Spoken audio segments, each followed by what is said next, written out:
So I have had some interesting conversations with people over the past few weeks. And so I told Matt and Michelle, I've got a topic because it's been kind of a weird couple of weeks with buyers and sellers and agents. So I want to share a couple stories with y'all. So the first one is an agent that I'm helping here. She has a client a buyer who used to be a real estate agent and hasn't been in a long time, but thinks she still knows all the things and doesn't really care about the seller or anyone else. She just wants what she wants. And so they were making an offer on this beautiful house, but like half price. And it just this ridiculous offer. And the agent, she's like, this is terrible. Like, I've given them the numbers, I've shown them that this is a really offensive offer. This house is gorgeous, all the things. They didn't want to listen to the agent. They just want what they want. She's like, it's our money. We're going to get whatever we want. And she's like, well, yes, you can get what you want, but we still need to be reasonable. So just this very unrealistic mindset. Then I had an agent bring an offer on one of my listings. And this agent is kind of known for, he says he likes the fight. He likes the negotiations more so than his clients. Like, he just wants to win. And so whenever he texts me that he's sending me an offer, I'm like, just take a breath. Like, okay, it's going to be fine. Everything's going to be good. It also comes in crazy low with them asking for all the concessions, all the closing costs, home warranty, just all kinds of things. Asked us to remodel a sunroom in their offer in this 3-year-old house. Like, it's a beautiful home, just really unreasonable. So while we're in the middle of that conversation, we get another offer on that same house. The agent calls me and says, hey, I have an offer that I'm sending over to y'all. I need you to know it's not a perfect offer, but we love this house. It's his daughter-in-law. She's seen it several times. We've looked at a lot of other things. We keep him back to this house, and we just want to see if there's a way that we can make it work. And I was like, oh, that's such a much better approach. So I'm having this conversation with him. I take the offer to the sellers, and it's not perfect, but because of their attitude and their willingness to just work things out, we ended up going with that offer. And in the other two situations, it was very much people just about themselves and just, I want what I want and I'm going to win and who cares about anybody else. But then this agent was like, hey, we know this isn't perfect, but how can we work together and make sure everybody wins in this situation? And I love that he used those exact words, because that's what I tell my buyers and my sellers. We all know that the ultimate goal is to get this transaction closed, whatever side we're on. So let's keep in mind that we need to make sure everyone is winning in this, because it's not just the offer, then there's repairs. And what if the appraisal comes in? And if we can just keep that mindset going through, it makes the whole transaction so much smoother. So when I told the fighter agent that we were going with this other offer, of course he's super offended, because he always wins and he gets what he wants, and he's really upset. Well, his clients called me this weekend. They pulled up the contract, got my contact information off of there, and said, hey, we just want to know exactly what happened, because we said one thing, he assured us we were going to get the offer. We said they wanted to go in full price and not ask for all these things, but because he has that I win, I'm going to fight, he likes that so much. He told them, oh, it's going to be on the market. It's been on the market for a while. I'm sure they're desperate. Let's just get everything, instead of listening to the client. And so they lost out on the house. So one thing, they did send him a termination of buyer, and I now have new buyer, which is really great. But they were so upset because they're like, man, that's not even what we wanted. But he was so much in I have to win mindset, we lost out on the house that we love. And so they were initially asking me, if something goes wrong with the house, let us know. We still would love to get it. It's all good. I mean, they didn't even ask for any repairs. We're going to close. So we're going to find them something else. But all of that to say, whenever you are whether it's working with another agent or a buyer or a seller, coaching everyone to have that mindset of what can we do so everybody wins, it's going to make things so much better, not just for that transaction right now, but for your relationships with any client or other agent moving forward. I mentioned that when that guy called to say he was sending an offer, like I had to take a breath, or he texted me because I was like, oh, I knew it was going to be a headache. No, you don't want people to have that kind of reaction. Any agents, whenever they see your name pop up on caller ID, you want them to be like, oh man, I'm so excited. Brad is sending me an offer because I know this is going to go great. I know that no matter what, we're going to work together and make sure this is okay. And y'all, that makes such a huge difference. That one phone call saying, hey, this isn't a perfect offer, but we want to see what we can do to make this work for everybody, totally changed everything. It wasn't the exact thing that my clients thought that they wanted. They had to give a little, the buyer had to give a little, but we made it work and everyone's happy and everyone's excited and we're closing the deal. So that's my big thing. Like, what can you do? What conversations are you having with your clients or with other agents? I even told that the combative agent, like, hey, we'll try to figure this out because we want everyone to win. And his response, he kind of laughed. He's like, well, I'm going to make sure that I win. I was like, oh, are you? Okay. It was just such a different conversation. And it could have gone so much better for them had he, one, listened to his clients, and then two, not had the focus all on himself and him winning. So, yeah. Should have been about his clients. Exactly. And they filed a complaint. They called his broker and complained. Like, they were very upset. And had every right to. They didn't even want the offer that he wrote up, but he wanted to win. It was about that.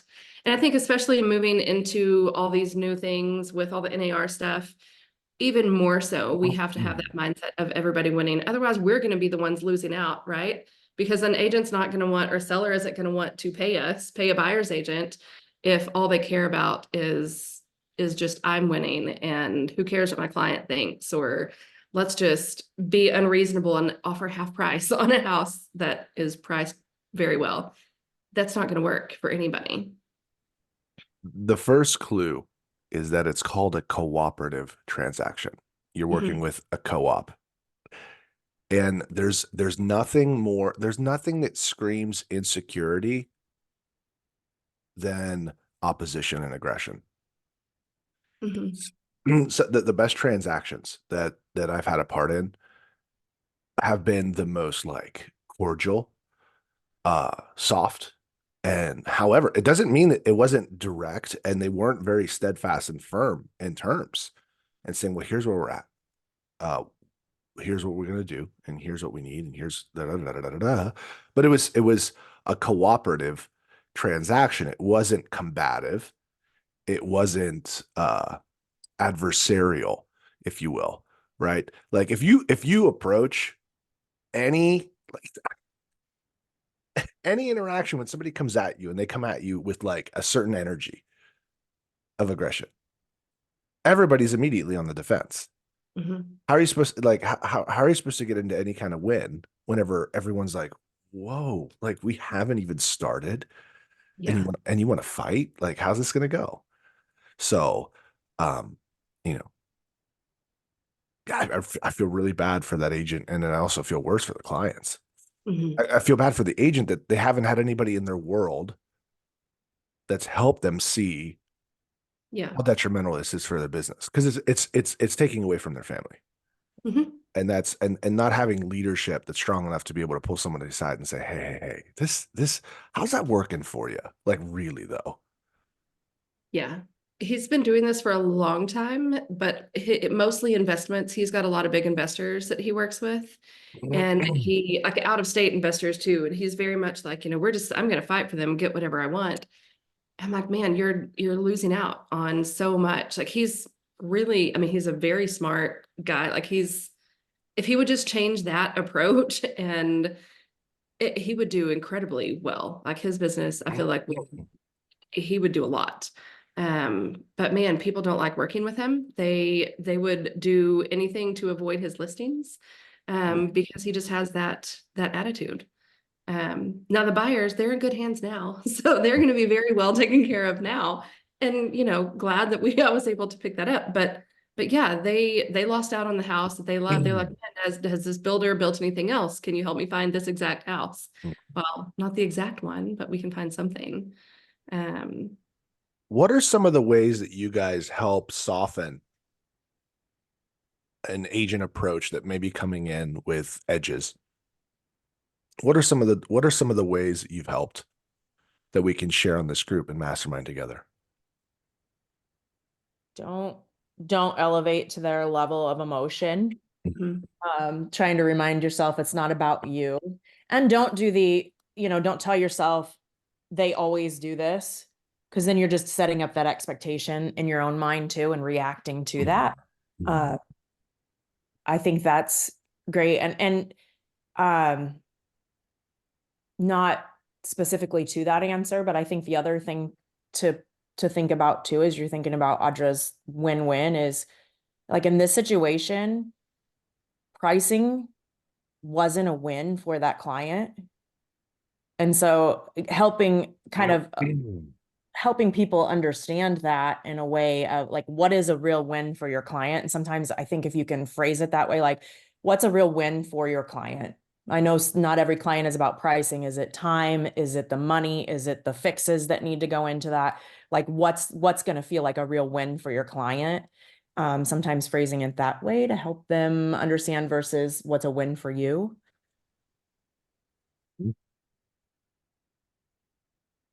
Nice. Anyone else? What are some of the techniques that you use to bring an air of cooperation in a combative lead in? I always bring it back to facts. Okay. Tell Like- us more. Yeah. And so I just like, if I've, I had this one agent that every time he would call, he would say, Houston, we have a problem. Like that was literally his call, and every single time. And so I was like, I was like, hey Rick, so good to hear from you. So I would treat it with kindness, right? And just come back to him and then be like, hey, so what's going on? And then listen and be like, awesome. Well, it sounds like we have a solution there. Let's work through it. And so I always brought it back to that facts, right? The solution, what it is, and stay away from getting into the drama, because that's what they want. Yeah. Good. Good. You know, I think one of the challenges is you may have a client as well that is also from the mindset or the air of that this has to be a battle, because maybe that's the experience they've had in the past. And so I think it starts it's on my side, the times that it's worked well was when we had an opportunity to kind of educate and set the expectation and give my client a rundown of the possible scenarios if we come in at a certain way, right? And how we could possibly offend and not get a counter and actually just be asked to not submit again, right? They could just say, we don't even want to work with you. And they can do that, right? They can choose to do that.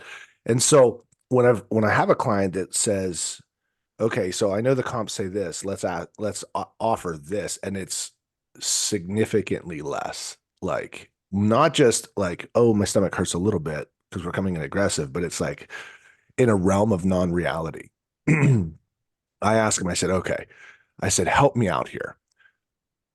Give me a list of the justifications that warrant this offer from your perspective, right? Because here's the comps, and help me communicate why we're coming in like this. And I'm going to do my best. And so the other side is this, is that your client should always feel as if you're still on their side fighting for them. Even if sometimes the conversation's like, this could hurt us. I'm going to do whatever you guys ask me to do. It could hurt us in the following ways. Are you okay with the possibility that this happens this way? I'm going to do my best for it to not happen. But this could, like, if they receive it a certain kind of way, and I don't know what the other side's like, it could hinder us. And they're like, yeah, just get us, just submit it. I'm like, okay, cool.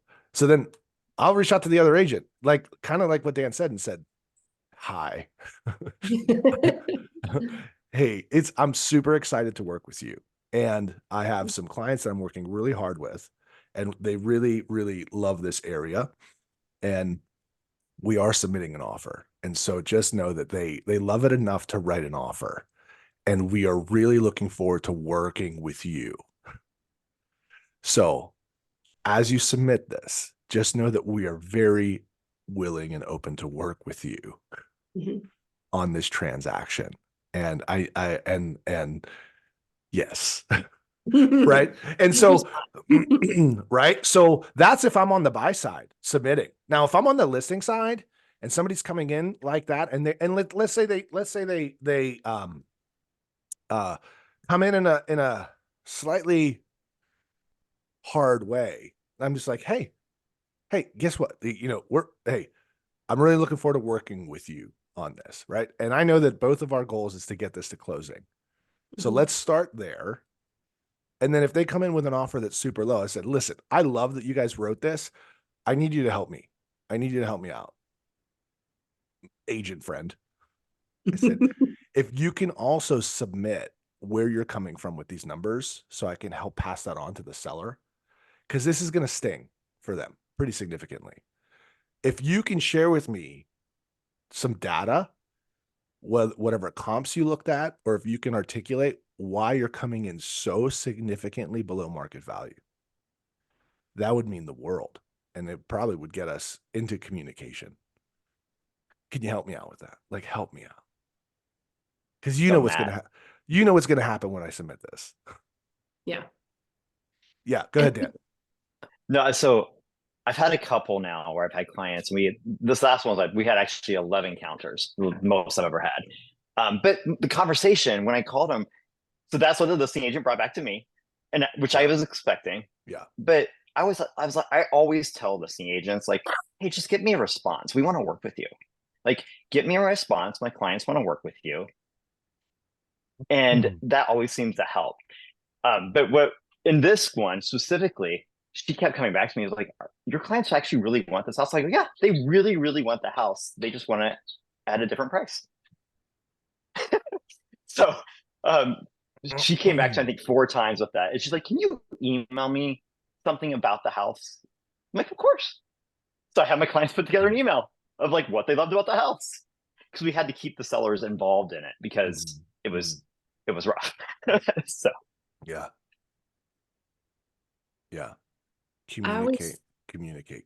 yeah. I always tell my sellers whenever I am getting something kind of low, I always say, hey, this is just a conversation opener. That's all this is. This isn't, we don't have to accept it. It isn't the end all. This just starts a conversation. And I tell my buyers the same thing.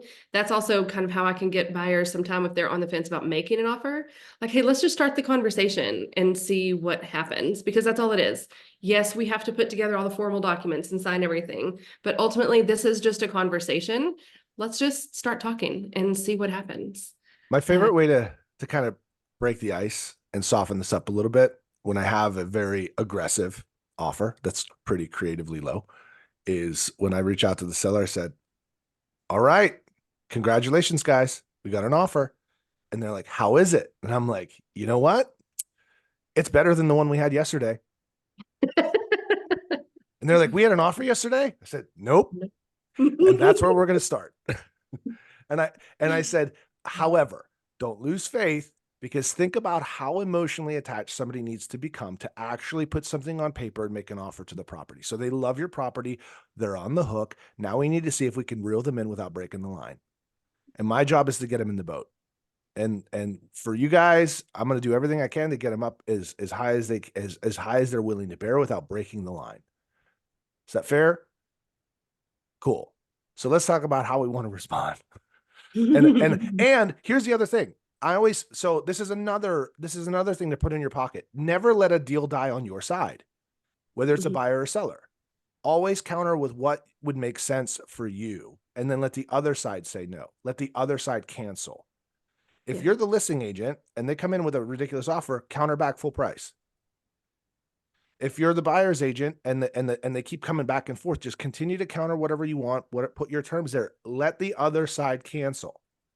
Don't ever kill it on your side. And always, I would recommend letting your clients know, hey, let's just put on paper what we want. And if they say yes, you're going to feel great about it. And if they don't, then you're not going to lose sleep about it. There's no regrets, not even one. And if you're smiling, you're still my people. You're still my people. I find with sellers, knowing ahead of time, so telling them like, have these conversations ahead of time, like what's the lowest you would be willing to go? So you're thinking about that when you're in a rational state and not in an emotional state. Yeah. I even tell them like, you don't even have to tell me if you don't want to. That's Mm-hmm. fine. Have that in your head. And then I like to ask a lot of questions. If it's a difficult offer, instead of leading with guiding them first at what I would recommend, I like to ask the questions, whether it's on the buy side or the sell side. How would you feel if you didn't get the house? Or how would you feel if you didn't get Yeah. rid of the house? Understanding their motivations is huge. We all assume that it's about money. Right. That's like a small piece of the puzzle most of the time. Mm-hmm. It's figuring out and literally just asking them the question sometimes is what would feel like a win for you, starting with that and then diving into those questions that get them thinking deep, like how would you feel if they don't accept the counteroffer and they just pull this offer altogether? Getting them in that emotional state. Right on. We got 5 minutes left. What are some of the things that you heard on today's call that you're going to kind of put in your toolbox? What did you hear? What tip really stood out for you that you're like, oh yeah, no, I'm glad I was on this call. I'm glad I heard that.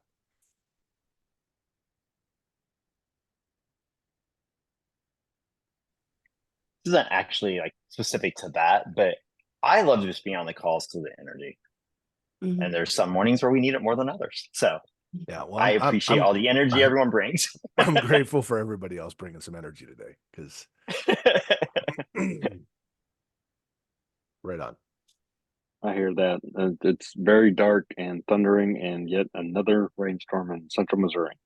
Yeah, we had a on. brief bout of hail here. We had some quarter size, nickel size hail that just hit us.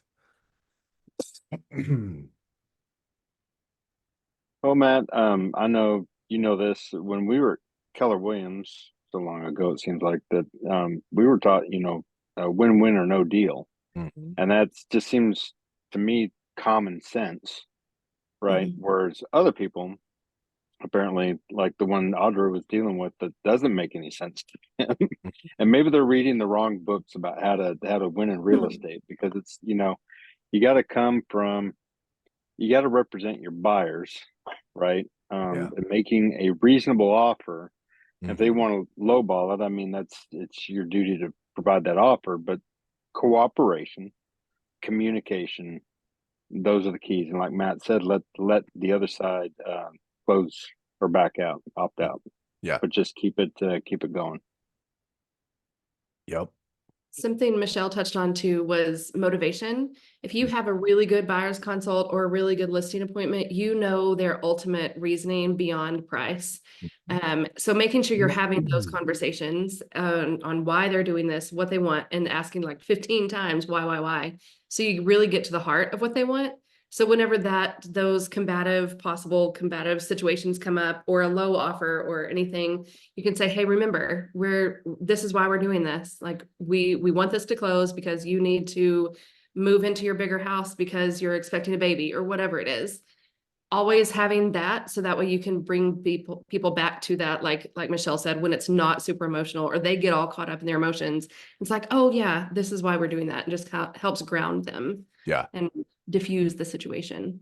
Yep. Nice. Anyone else? Favorite tip of the day?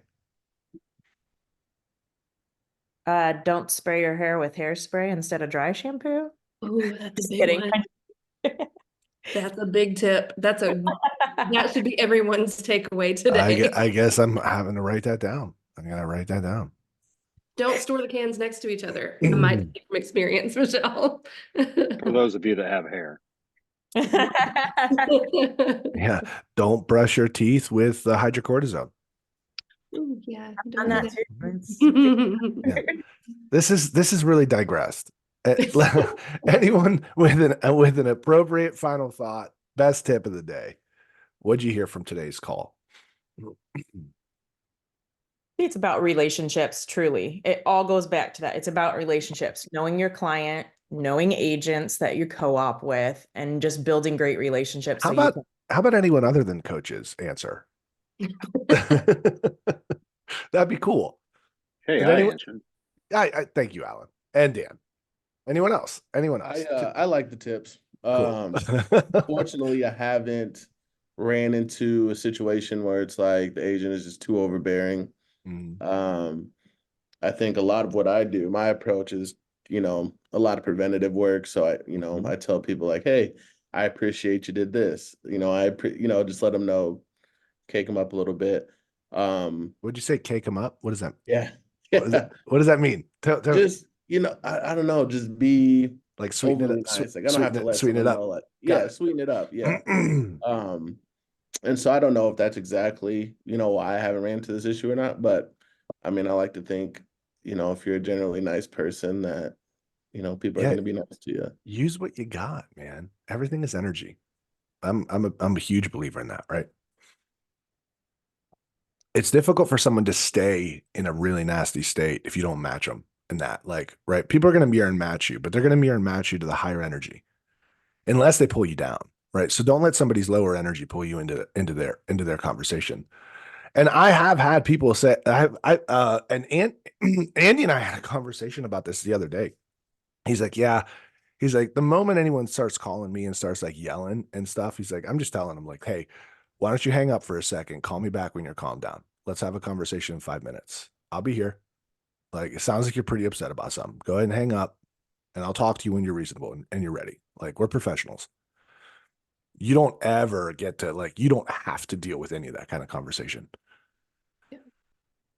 Yeah. So know your worth, stand your ground, keep being awesome, keep looking to help people. Nice job, guys. And that's your workshop Wednesday for this week. Conversations that convert. See you Friday, same time, same channel, 9:00, ctccall.com. Tell your friends. Thanks, Bye. Ben. Bye.